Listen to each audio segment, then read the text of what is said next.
दोस्तों ये वीडियो जो इस समय आप देख रहे हो ये ऐतिहासिक है, पूरी दुनिया में वायरल हो चुकी है और पूरी दुनिया को इससे सीख लेनी चाहिए कि अपने राष्ट्र को कैसे बचाया जाता है। दरअसल इस फोटो में जो सामने आपको व्यक्ति दिख रहा है चश्मा लगाए, ये बोलीविया का राष्ट्रपति है। इसके सामने जो आदमी खड़ा है ये है बोलीविया का सेना प्रमुख। दोनों में राष्ट्रपति भवन के एकदम दहलीज पर जोरदार बहस जारी है। सेना प्रमुख कह रहा है कि राष्ट्रपति तुमने देश का सत्यानाश कर दिया, मैं तुम्हें बर्खास्त करूंगा, गिरफ्तार करूंगा, देश में सैन्य कानून लाऊंगा। लेकिन सामने राष्ट्रपति बहस करते हुए कहता है कि ठीक है, मैंने देश का सत्यानाश किया, देश को बर्बाद किया, लेकिन मैं राष्ट्रपति रहूंगा या नहीं रहूंगा, देश का लोकतंत्र रहेगा या नहीं रहेगा, इसका फैसला कुछ समय के बाद देश में चुनाव होंगे, देश की जनता तय करेगी। देश को लोगों को तय करने दो कि उनका भविष्य क्या है। तुम ये तय करने वाले होते कौन हो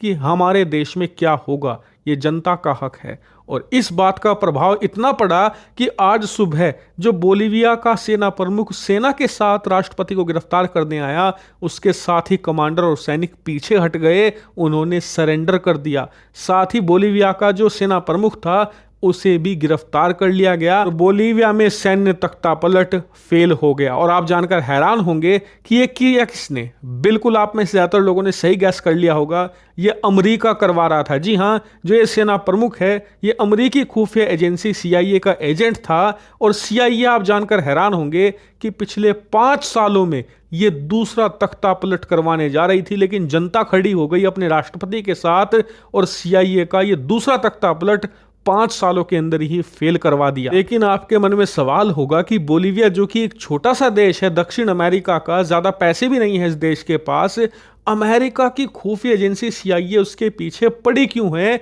जो कि 5 सालों में दूसरा तख्तापलट करवाने जा रही थी? तो देखिए, इसके पीछे कारण बहुत साफ है, मैं आपको एक लाइन में बता देता हूं। उससे कुछ ही दिन पहले बोलीविया के राष्ट्रपति रूस गए थे इंटरनेशनल इकोनॉमिक फोरम में हिस्सा लेने। वहां उन्होंने रूस के साथ न्यूक्लियर एनर्जी पर बहुत सारी डील करी, जिसके तहत ये न्यूक्लियर जो मटेरियल होता है वो रूस को सप्लाई करेंगे। इसके अलावा रूस इनकी सिक्योरिटी में इनका साथ देगा। इसके अलावा रूस के साथ इन्होंने बहुत सारी व्यापारिक डील भी करी है, जिससे कि बोलीविया को बहुत ज़्यादा फायदा होने वाला था।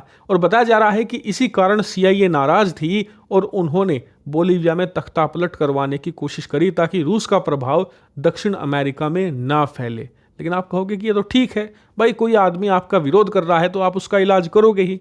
CIA भी बोलीविया का इलाज इसलिए करना चाहता है क्योंकि वो अमेरिका के खिलाफ है। लेकिन अगर आप ऐसा मानते हैं तो आप गलत हैं, क्योंकि बोलीविया का यही राष्ट्रपति था, यही सरकार थी। 5 साल पहले तक ये लोग अमेरिका के समर्थक माने जाते थे, लेकिन 5 साल पहले अमेरिका ने ही इन्हें अपना विरोधी बनाया। कैसे? इन्होंने यहां पर तख्तापलट करवाकर इस सरकार को गिराने की कोशिश करी। क्यों? क्योंकि बोलीविया में लिथियम आयन के भंडार हैं। ये कह रहे थे बोलीविया को कि अपने सारे लिथियम आयन के भंडार अमेरिकी कंपनियों को सौंप दो कोड़ियों के दाम, जो कि इन्होंने नहीं किया। और इसीलिए उन्होंने 5 साल पहले भी तख्तापलट करवाने की कोशिश करी थी। इसीलिए अपने देश को बचाने के लिए ये लोग अमेरिका के खिलाफ रूस का साथ देने लगे।